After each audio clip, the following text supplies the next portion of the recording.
Welcome everyone to History Matters, and coffee really does. I say that every week, but this week, it really does. Excellent, the Yay History mug. Someone already got bingo. If there's anyone new here, bingo is played because I'm so predictable in what I'm going to say. I could probably sit here and name the things. Oh, now Facebook has joined us. Welcome, Facebook. Okay, so today we will be talking about presidential children, maybe some other presidential family members, but it's interesting. I mean, we focus on them in different ways, but I think what we focus on and why we focus on it is really interesting. But I will come back to that because before we begin, I will turn to my partner in crime, Annie, who will explain to us the rules of the game. Good morning, everybody. I'm Annie Evans from New American History. Delighted, as always, to be with you on Friday. We are excited. A couple of quick announcements. John wants me to remind everybody that tomorrow is the Free Equity Summit. It's not too late to register. And in Monday, Hawaiian time, 11:59 p.m., you can still submit your proposals to present at the conference, which we hope we will have an in-person gathering of some sort. So those are two things coming up in the NCHE world. But today we are delighted, as always, to gather, to engage in the chat, to listen to Joanne.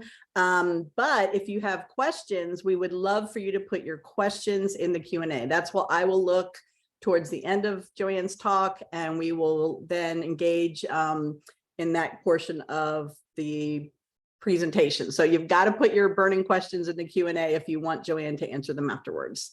All right, I think we're ready to go. Okay. Oh, and the one thing, and forgive me if you already said this, Annie, but it's family friendly, which means if you are joining us in chat, family friendly words only. I think people are usually pretty good at that. Okay, excellent. Thank you, Annie. Okay, so there we go. So presidential children. The reason why I brought this up is probably obvious, but I'll say it regardless. At the moment, we have discussion of legal ramifications of the involvement of former President Trump's children in Trump business affairs. We have the eternal Hunter Biden laptop question. And this isn't a child, but we have a Supreme Court Justice's wife also in the news. So in one way or another, but particularly, I think, because of this new Trump family legal complication, we have presidential family members in the news. Now, first of all, I want to note the word children at the outset. And I had it throughout, and then I tried to remove it when I'm not talking about actual children. So it's one thing to say that former President Trump has two sons. They're not children in the sense of the word of not being fully responsible for their actions. So I'm going to try to be careful with my use of the word children.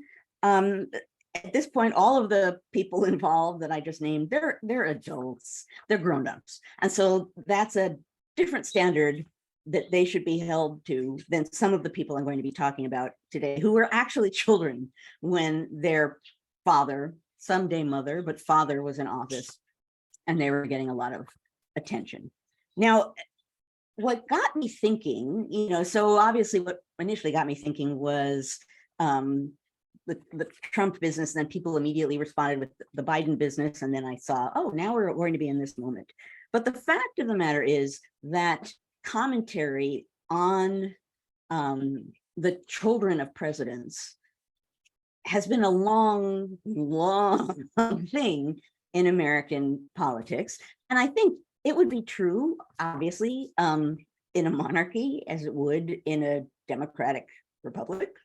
But what gets interesting when you're talking about democracy is there are certain things about focusing on the offspring of presidents that veer towards sort of dynasty thinking or generational thinking, or on the other hand, nepotism or corruption, which at least in early America, people liked to see those things as old world royal court phenomena, and that they didn't have anything to do with the new United States. But there are a lot of ways in which focusing on the children of presidents, what they do, and what their actions say about their father, really interesting. And it kind of made me think, as I was preparing my notes, of, I think last week, we talked about Americans, or the week before, at some point, we talked about Americans and monarchy in one way or another. And what was interesting about that was, Americans are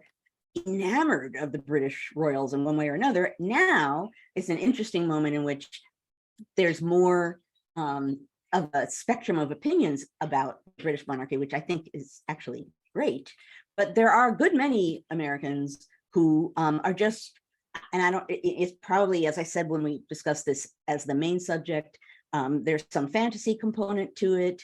There's sort of unabashed grandeur, right? There's a sort of something about the British royals that Americans glom onto. And in a sense, this whole conversation we're having about presidential children, there's some little whisper of that there too, that like, oh, it's a great family, or not a great family, but you know what I mean? Like if you think about the Bushes, if you think about the Adamses, if you think about families where there's more than one president from that family, or more than one major political figure, like that would include the Gores in there, that it suggests great families, the Kennedys, that on the one hand, Americans are uncomfortable with, and on the other hand, they're very comfortable with, which is part of the reason why people in those families have an advantage sometimes in the realm of politics. Of course, the other part of that advantage is it's the family business in some way. And so they have all of the advantages that entails as well.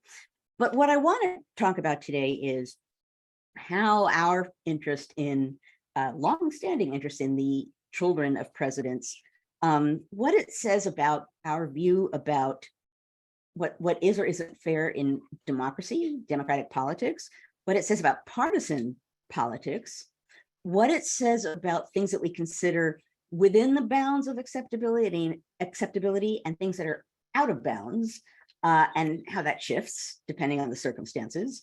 And I also want to just sort of note this idea that your family, and particularly your children, when you're president, the idea that your children are being watched, it's partly because there's some kind of an assumption that the children are a reflection on the parent.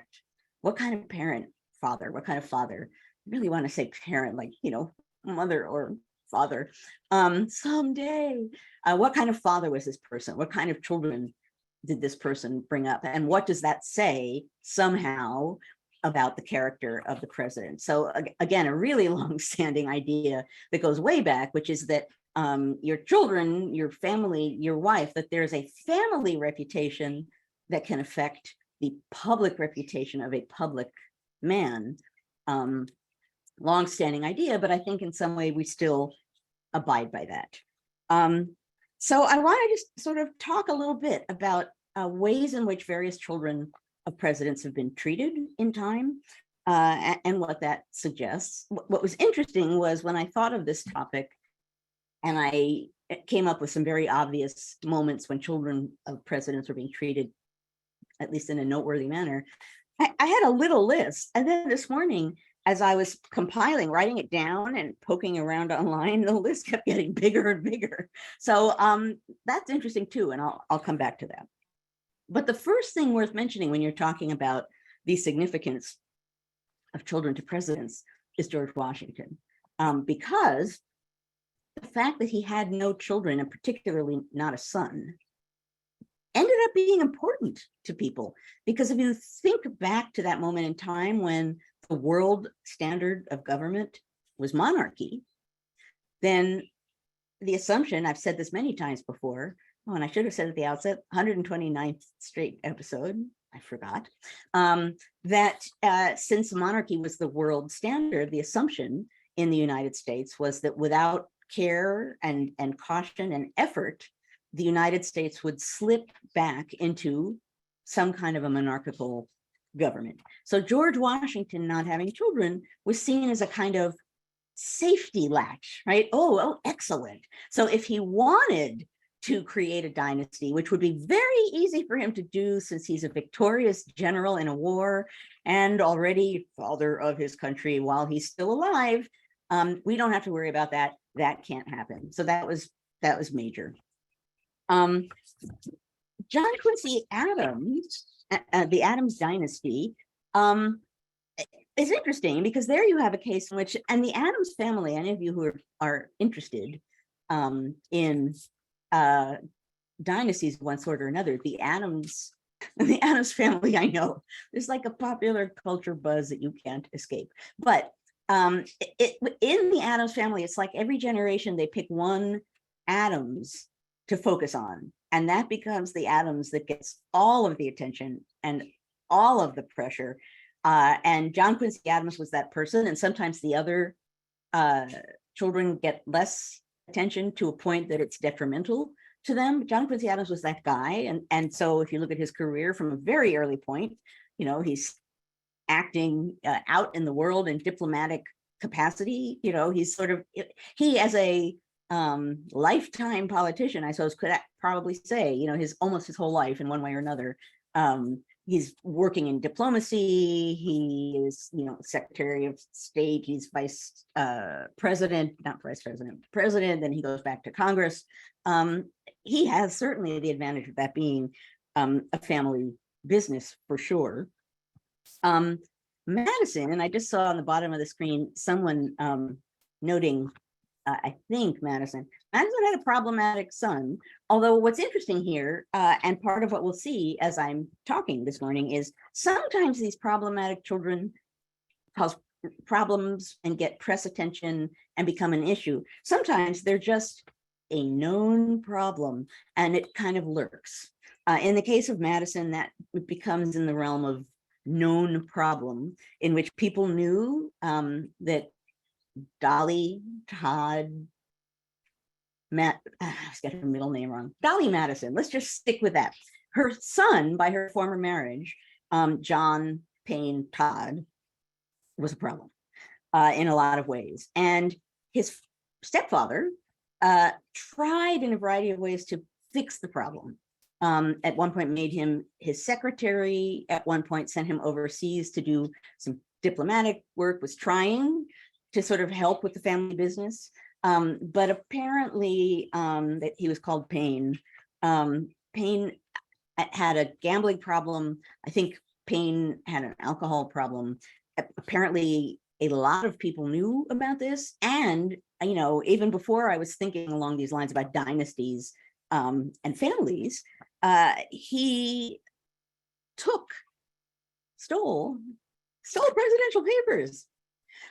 He did. So he, you know, towards the end of the Madison, I don't know how to call it, the Madison realm, when Dolly Madison was selling her husband's papers to Congress, Payne took some important papers for himself, probably to make money by selling them in one way or another. So I knew of him beforehand because there's always this sort of grumbling, Payne, was he out there taking these? He's not the only one, but he was certainly one person engaged in that kind of activity. So he's known as being a problem, but it maybe in this case, because he was a stepson, there doesn't seem to have been any impact on James Madison. At the time, a fellow Virginian, Edward Coles, long after Payne had died, said that James Madison's stepson was to Montpelier what the serpent was to the Garden of Eden. And in that case, what he's talking about is Payne sort of taking away papers and making a mess of things. So there's a case in which there's a really could have been in a different time with a different press, I'll come back to that too, could have been an issue, particularly given that who knew what he was doing with money and gambling, but it wasn't an issue. On the other hand, and what's interesting also about this, as I was investigating this morning, is it in a sense, it shouldn't be surprising, but it was interesting to note that one of the issues that comes up again and again and again is children of presidents in one way or another using access to their fathers, right? And if they're accused of it or they're found guilty of it, it makes perfect sense to charge people with that crime. It makes perfect sense that some people will be guilty of that crime, and it's a problem, right? What is the phrase, pay and play or something like that? I'm so not good on sort of political phrases, but at any rate, Roosevelt's son, Franklin Roosevelt's son, James, had a big career, was in the Marine Corps, was an aide to his father, ultimately was an official secretary to the president, became a Democratic Party activist, and a businessman with a variety of different interests.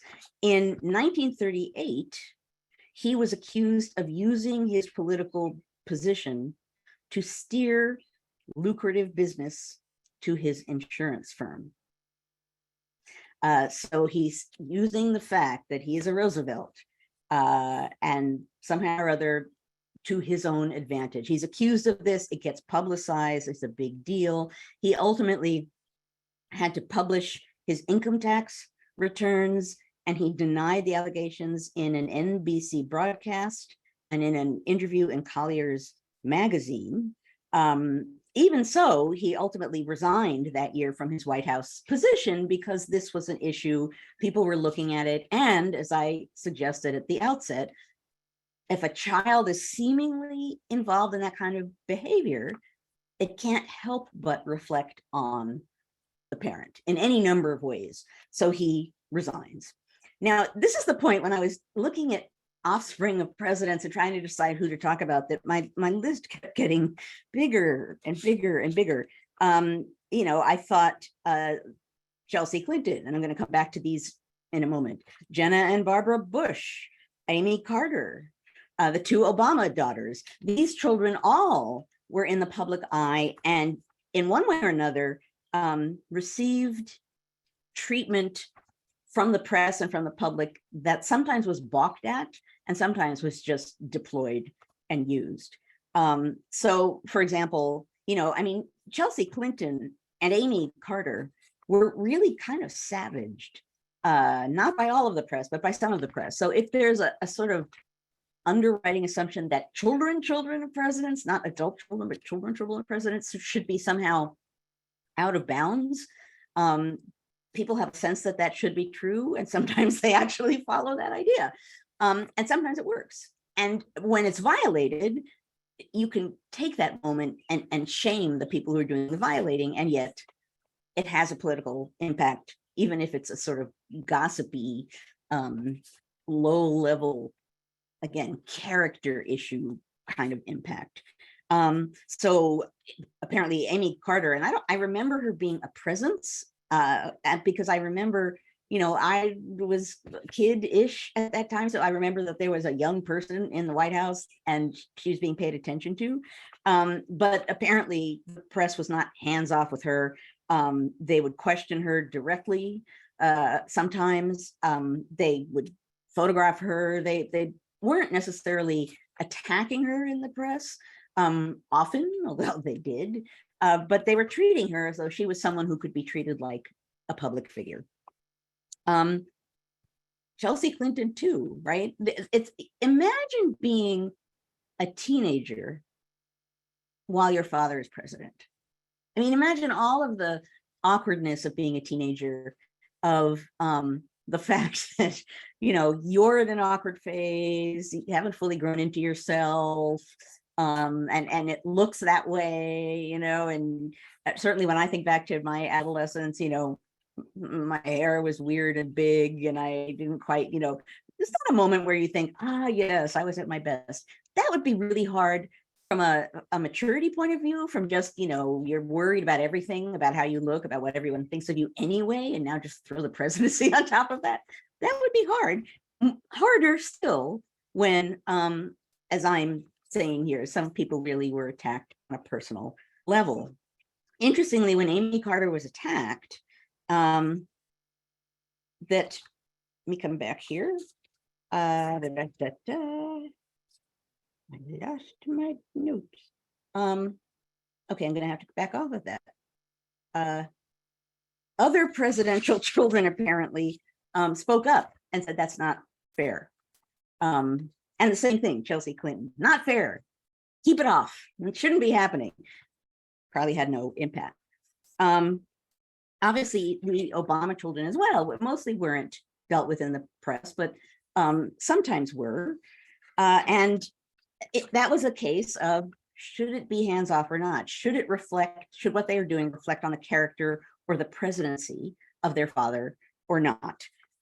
In their case, there was a GOP staffer who commented publicly, actually on social media, which complicates everything, that Sasha and Malia Obama's behavior was problematic at a West Wing function. I guess her name is Elizabeth Lawton. She didn't like the way that the children were dressed. I think they rolled their eyes at something, or they showed unhappiness or discontent with something. And Lawton on her Facebook page said, "Dear Sasha and Malia, I get you're both in these awful teen years, but you're a part of the first family. Try showing a little class." And she added later, "Dress like you deserve respect, not a spot in the bar." This did not serve her well. So she's commenting on the children, her being that direct and personal and kind of nasty, particularly, I think, in an age of social media, when it's one thing for the press to say something nasty, it's another thing for someone to say it at social media, and then 100 million people know and see it, and you can't control it once it's been said. That has an impact. And so in a sense, it's not surprising that Elizabeth Lawton, that same year that she said that, resigned as a communications director for a member of Congress after that incident. That was deemed unacceptable. So in a way, people draw lines. They draw lines partly thinking it's decent to not attack children. They draw lines because to what degree should the private life of presidents filter into their public reputation? That's also, certainly a lot of my work is about that question in the founding era. How does personal reputation affect public reputation and political power? Children bring that as an issue up close and personal. And because of that, because of the ways in which, on the one hand, in a democratic politics, when the public, it's their opinion that matters in the power that someone does or doesn't have, that presidential children, they matter. How could they not? If the public is judging the father, even if you don't think that they should be judged, even if it seems inappropriate, particularly when children are children, they become part of the way in which the public is at least invited to judge a president. Now, it's a different story, as I started out by saying, when the children are adults, and the standards shift.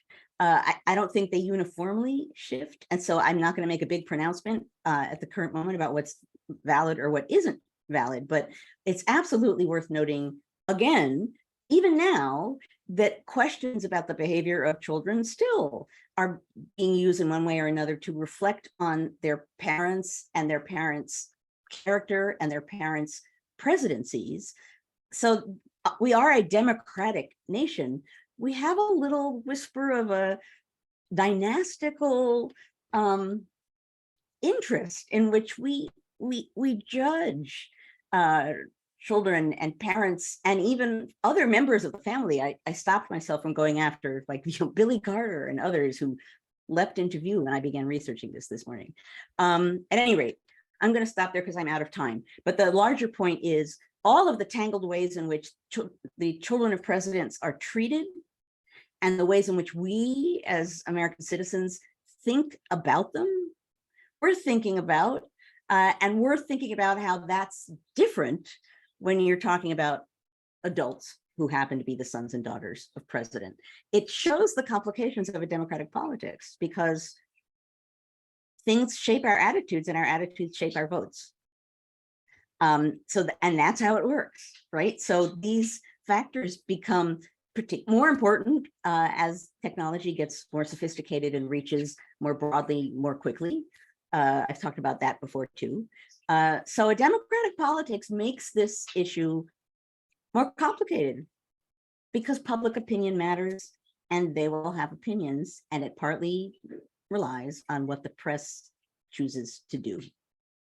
Okay, I'm gonna, oh, mug. Okay, I'm gonna stop there. If there is anyone here for the first time, every week for 129-ish weeks, I have a mug that relates to what we're talking about. And I will show you the mug that I ended up with and then mention the mug that I wanted to use. So the mug that I ended up choosing is my Hamilton mug. Why? Because he had a son who was a rake and who died in a duel. Excuse me. People knew his son was a problem. They didn't necessarily judge the father. As a matter of fact, they felt bad, I think, for the father when the son died in a duel. He got a lot of sympathy. But the fact that his son was problematic was certainly a known commodity. When you dig around in correspondence of the time period after his son's death, there's a lot of commentary on what people thought about the son. Not nasty, but just son was kind of a bit of a rake, to use an 18th century word. So that's Hamilton being someone that I figured everybody knows about the generational issue that he faced and that others knew about, but it did not shape his character. People did not attack him. Maybe only, perhaps there was some attack on him having to do with the fact that his son fought a duel. But this didn't shape people's view of his character really in any way, but he also wasn't a president and he wasn't in an elected position. So that matters too. It's people who are elected and rely on public opinion that are most subject to the sort of thing that I'm talking about. Now, the mug that I didn't use because it would have been impossible, it's a mug that Matt gave me in our last version of History Matters. So it's an NCHE mug. It says Hamilton fired first, but you can only see it when it's hot, when the beverage in it is hot. So I pulled it out and I was like, oh, you know, the Hamiltons and Hamilton's son and the duel. And I've never used this before. And then I remembered why. It's an NCHE mug. I think it's still for sale. I do not know. But John, there's no can way you this confirm? okay, there's no way that this was going to be hot. And so I would be like, my Hamilton mug. But we could have done a scientific, like a hands-on lab, Joanne. You could have had like a Bunsen burner or whatever those little like hot pot things are. You could pour the water live on screen. We could watch it change. I didn't even think of that. It says Hamilton fired first, NCHE, and then it has an image of the on the other side. I have one with birds. I'll have to see if I can find one of those and send it to you. It looks like a white mug, and then when you put the hot water in, these different birds appear all over the mug. It's really cool, but you have to hand wash them. I have one somewhere with the Bill of Rights, and when you pour hot water in it, they disappear. That's kind of the opposite of what you would want. Yeah, no, it's making a statement. And I think it comes in a box. It's like the disappearing Bill of Rights. Oh, okay. It's got a tagline. That makes sense. I don't know where it is. Beth has one of those, she says. Beth. Yes, I'm going to have to find that because I think I have one of those, but it's not here with me. Yep. Well, we have questions whenever you're ready. Okay, I am ready. Let me. Right. So our first question comes from Thomas Mackey. Hi, Thomas. Are there histories of Adam's family that dive into how they were raised? Carolee just asked me to do this, so I'm doing this for her. That's right. She just take a picture. I know, I realize that. So what was repeat the question? Yes, this is from Thomas Mackey. Are there histories of Adam's family that dive into how they were raised? Well, you know, the short answer to that is yes. Because the Adams was not only a dynasty, but there were, you know, Charles Francis Adams and Henry Adams and other Adamses in that, you know, generation to generation string that played a large public role. And you throw Abigail Adams into the mix, and the Adams family as a family exists in the public mind in a way that most other families, maybe the Kennedy family, but most other families don't. Maybe the Lincoln family too, because of everything that happened in his children during his presidency. But generally speaking, the Adams family gets a lot of attention, and the family gets written about. So I can't give you a book title, but if you were going to ask me what of any presidency might have a commentary on that, I would think, number one, there might be a book on that. I would also say look for recent biographies about Abigail or John, because I think recent biographies will probably be willing to go deeper into that. Older biographies might be a little bit more reverential and not plunge into that. But I'm sure there's been something said. The one thing that pops into my head when I think about the Adams children is a letter I once read by Abigail Adams. Can't remember who it was to.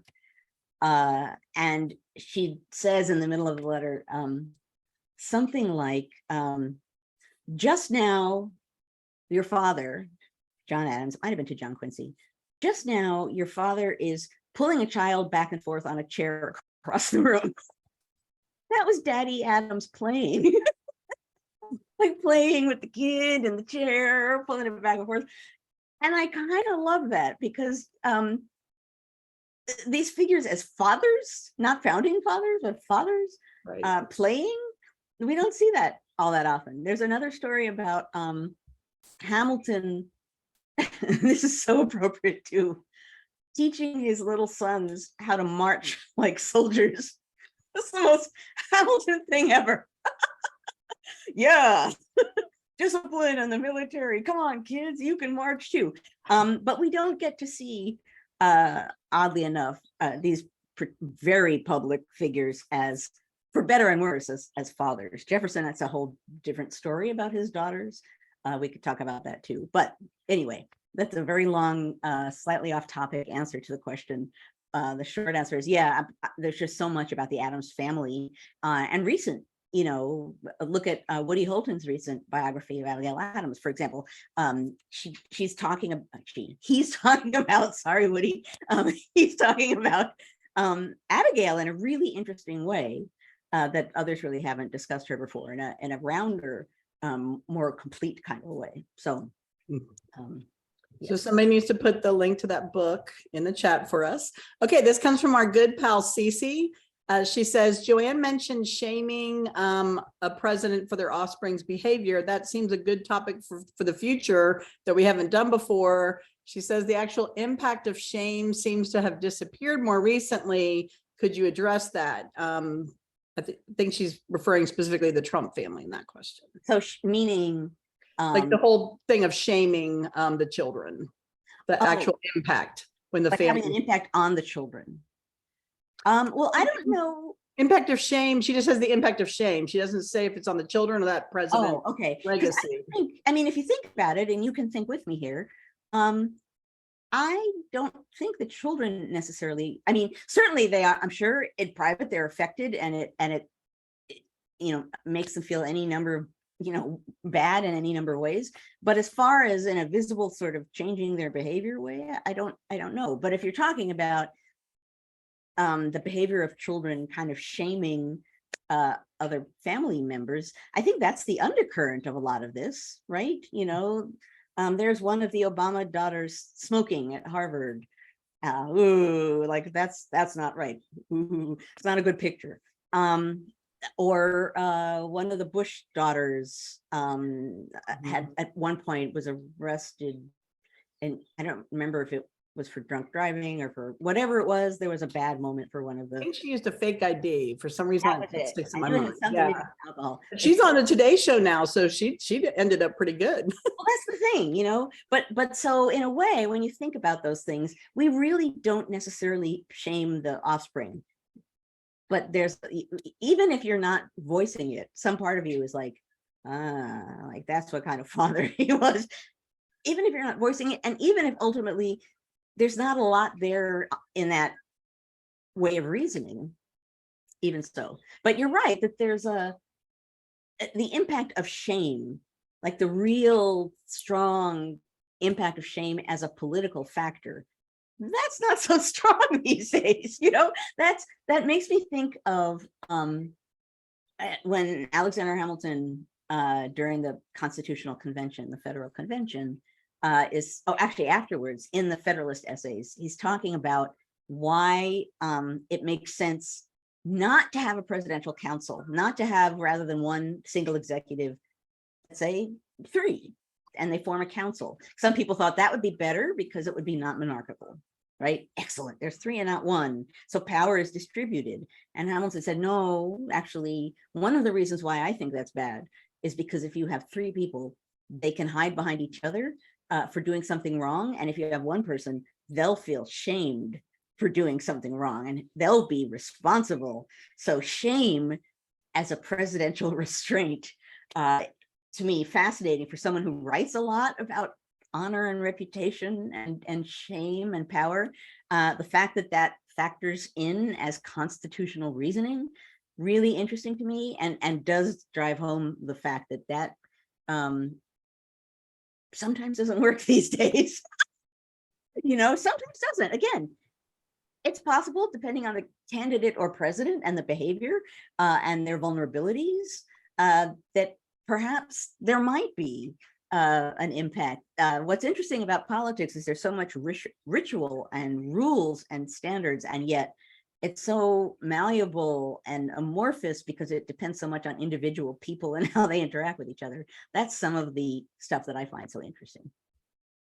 Yeah, there's been a little talk in the chat about all the things that different presidential children did in terms of leaving notes on pillows when they left the White House for the next incoming president's kids. And that goes to our next question from Miranda. So Miranda says the press and the public went after Chelsea and the Obama girls pretty hard, but it seemed like they were pretty hands off with Barron Trump. And she's wondering if you think that's because there's a difference between the way they treat the sons versus the daughters, or maybe the way that all of those presidential kids kind of rallied around Barron, particularly with rumors of him possibly being on the autism spectrum. That's really interesting. And it is interesting. There is a sons versus daughters component, but I'm not sure as readily as I say and can see instances where women are blamed for things and focused on for reasons that they shouldn't be, and men get a free pass. I'm not sure in this case. It's a really interesting question, and it's totally true. And there was, shame on you for talking about Barron Trump kind of loud talk. And so, effectively, he hasn't really been talked about. And I think even at some point in the last couple of years, he was talked about as being tall. And that caused a freak out. Don't talk about Barron Trump. It's like, but he's just tall. So I don't know. It's a really interesting question. It would also be interesting to think about, and I don't have the answer to this, so someone out there want a dissertation topic, do at different points in time, do children of different presidents of different political parties get treated differently? Is there, are there party differences in partisan differences in the ways that children are either used politically or attacked politically? I don't know. And how does the way that presidential children are treated, how does that reflect the larger politics is another good topic. There are books about the founders as fathers, a couple of them. I don't have the name on me. I know one of my undergraduates wrote a paper, and at that point, there was at least one book on the founders as fathers. That might have even been the title. I know someone will poof, find it. But at any rate, the answer to that is yeah. So our good friend Richie Houston asked, is the scrutiny of children and other family members a major impediment to good people running for office? And do you think it's worse today? Like the people say, I'd like to be president, but I'm not going to put my kids through that. Oh, for sure. Right. I mean, so that if you're a politician running for president, particularly, because you are the sole figure of attention versus being in Congress.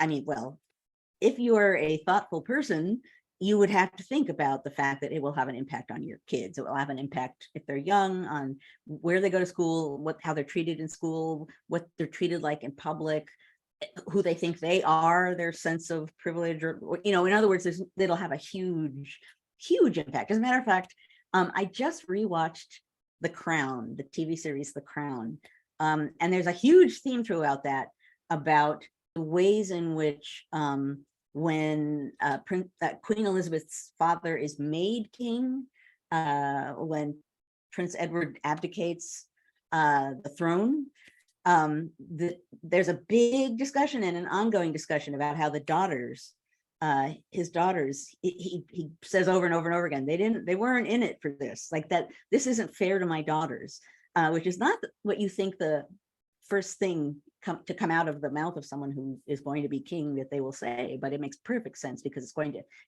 entirely shape their life.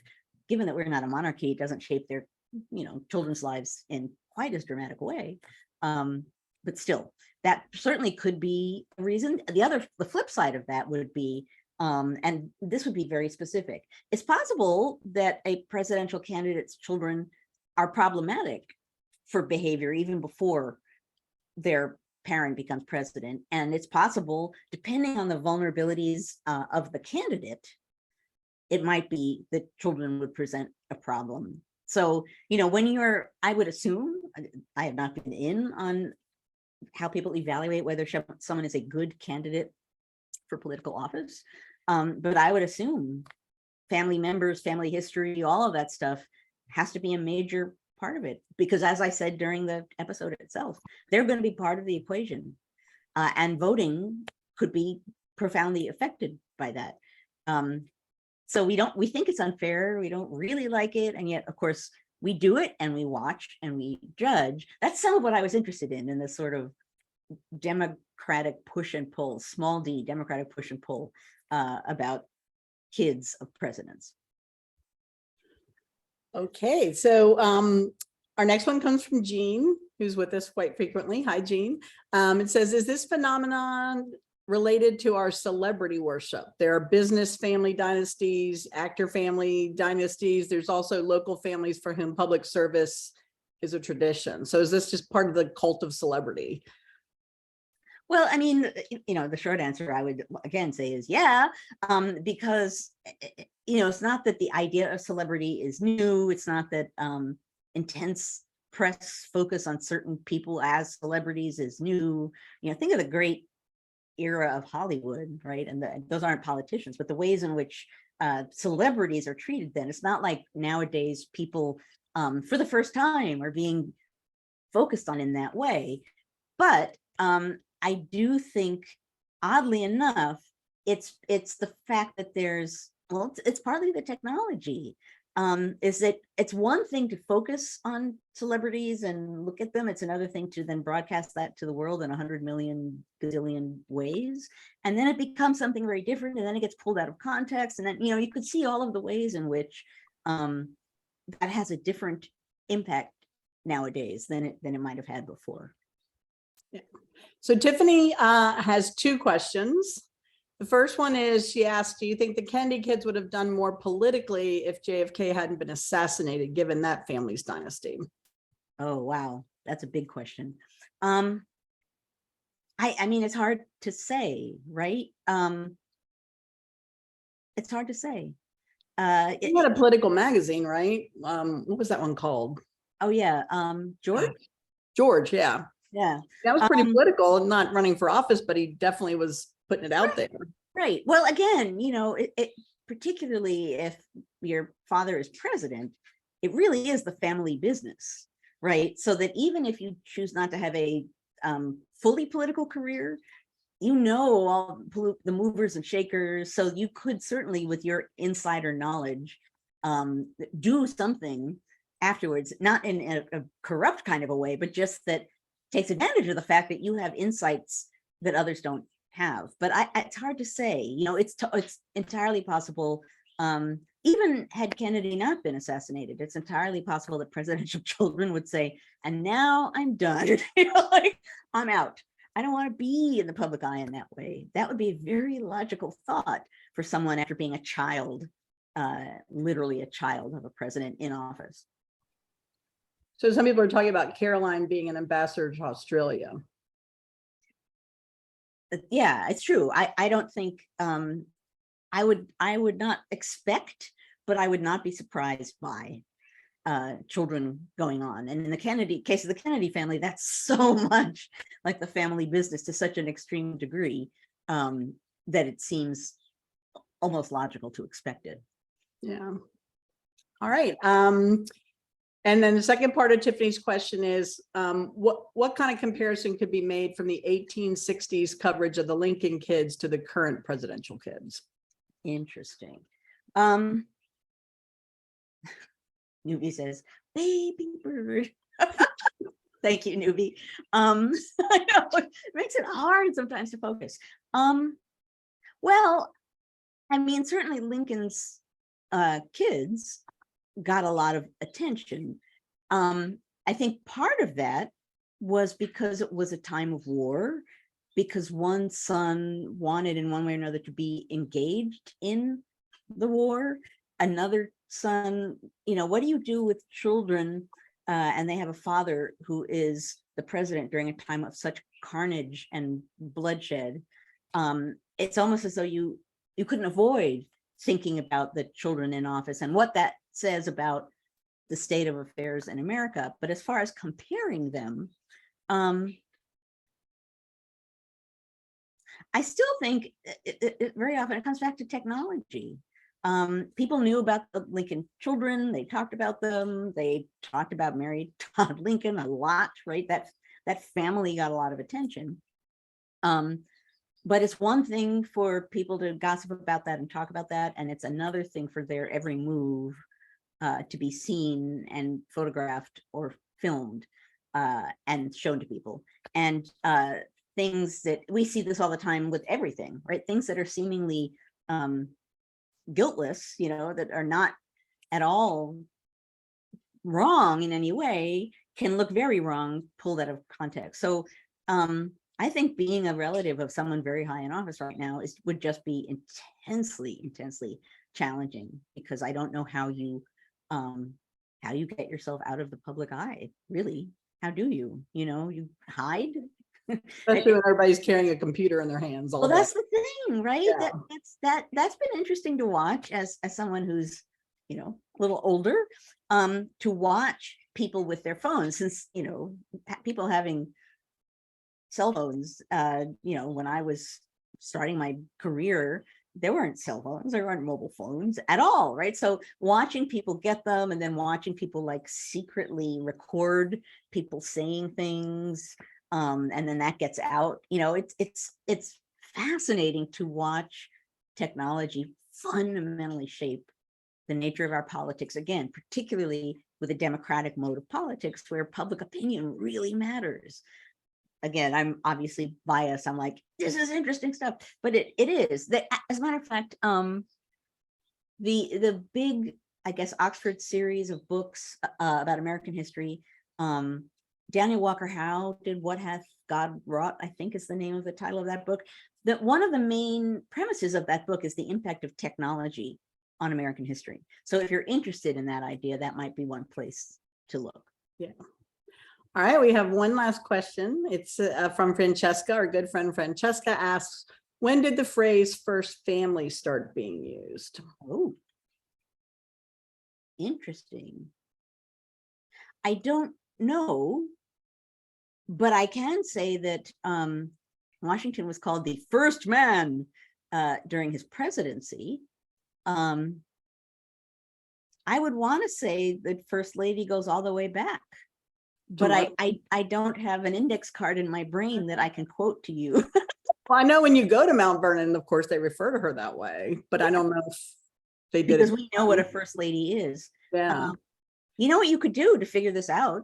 Go to Founders Online, the National Archives database of a huge quantity of letters of the founders, and just put, in parentheses, in a quotation marks, first lady, and see if it comes up. I thought it was fascinating when both when Hillary was running for president, were they going to call Bill first gentleman? Right. And then what do they call Doug, Kamala Harris's husband? Don't they call him second gentleman now or something? He has like a Twitter account. Yeah, there is like that. Yeah, second gentleman. Yeah. I think that's his Twitter handle. So yeah, second gentleman.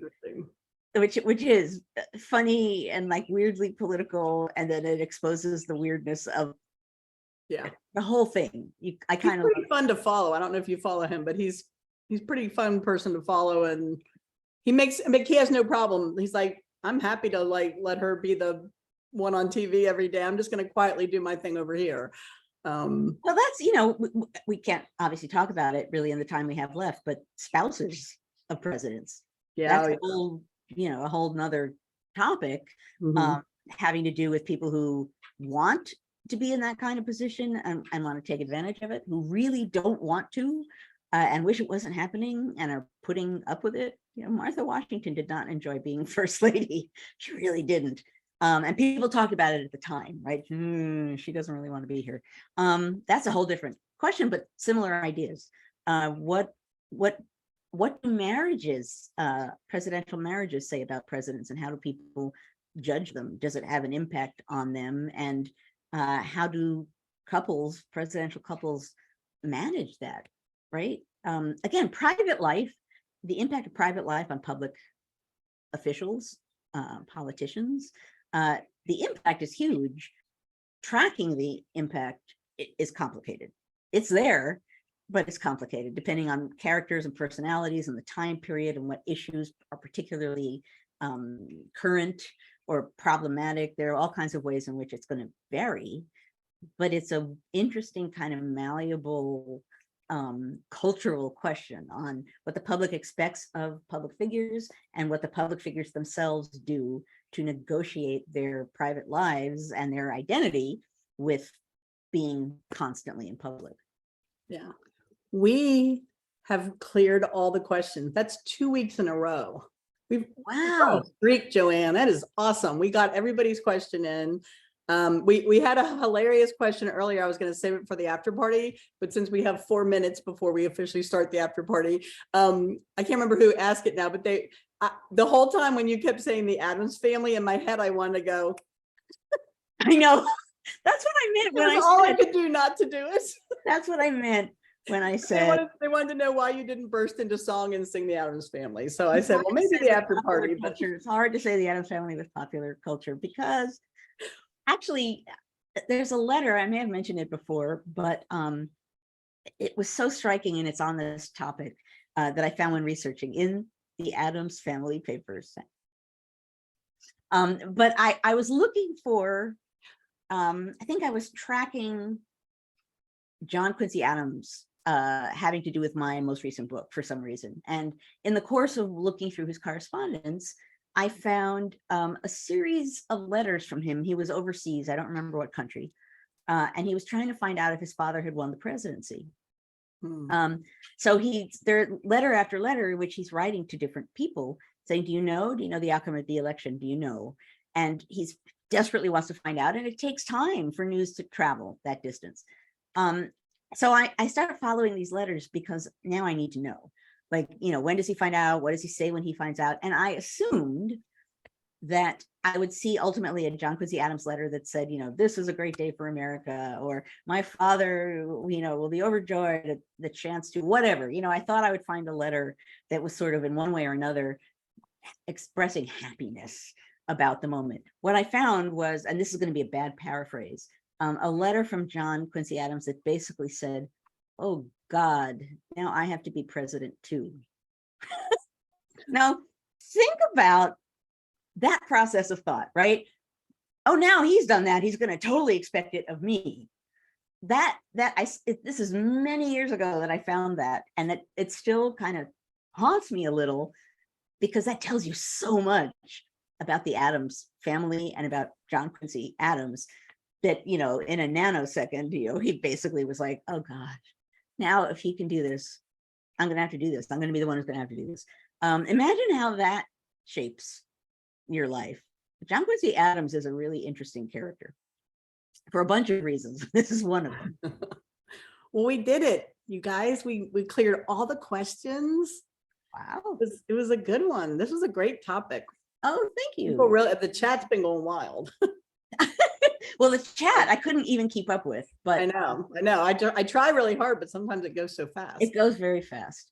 So we want to segue into the after party? I think we should. Okay, so first of all, I should have said this before. If there is anyone who now is here now that was not here at the outset, who is new, please tell us in chat, because we will officially welcome you into the History Matters community, which is an amazing community. What we are going to do right now is shift into, my phone just made a noise and now I feel like my students. Shut up, wherever you are. I don't even know where you are. At any rate, we are now going to shift into the after party. What that means is that we will no longer be recording, and thus we will be freer to talk about whatever we want to talk about. If you have beamed in through the NCHE website, all you need to do is stay right here and someone will have a bingo and poof, you will be in the after party. If you are looking from Facebook, if you're viewing us from Facebook, you need to leave Facebook and join us at ncheteach.org/conversations. And you will then poof be in the after party yourself. You don't have to sign up for anything to be in the after party. In the meantime, those of you who are not going to stick around, I want to thank you as ever for joining us on a Friday morning to engage in the kinds of conversations that keep democracy healthy in this time when we need to keep democracy healthy in every single way we can. I thank you for joining us and for bringing your questions and bringing your interest and engaging with each other so amazingly. And I hope I will see you and even more people next Friday when some topic will come to me that I will discuss. And I don't know what. Reese did put in the chat that if you want to join the Slack community, which is how we keep in touch throughout the week, if you just put the word Slack in all caps, and then your Gmail or whatever your email is that you want her to use to sign you up, she will send you an invite. That's if you are in Zoom. If you're in Facebook, you'll have to log out like Joanne suggested, join us in the after party, because that's the only chat transcript that we have for the Slack signups. And it really, this is quite my freaking phone. I would turn it off. I don't know where it is. I know. You can do that find your iPhone thing, but you'd have to have another device. What my coffee table is like. It's coming from my coffee table. Oh, there it is. Okay, now I can see where it is. At any rate,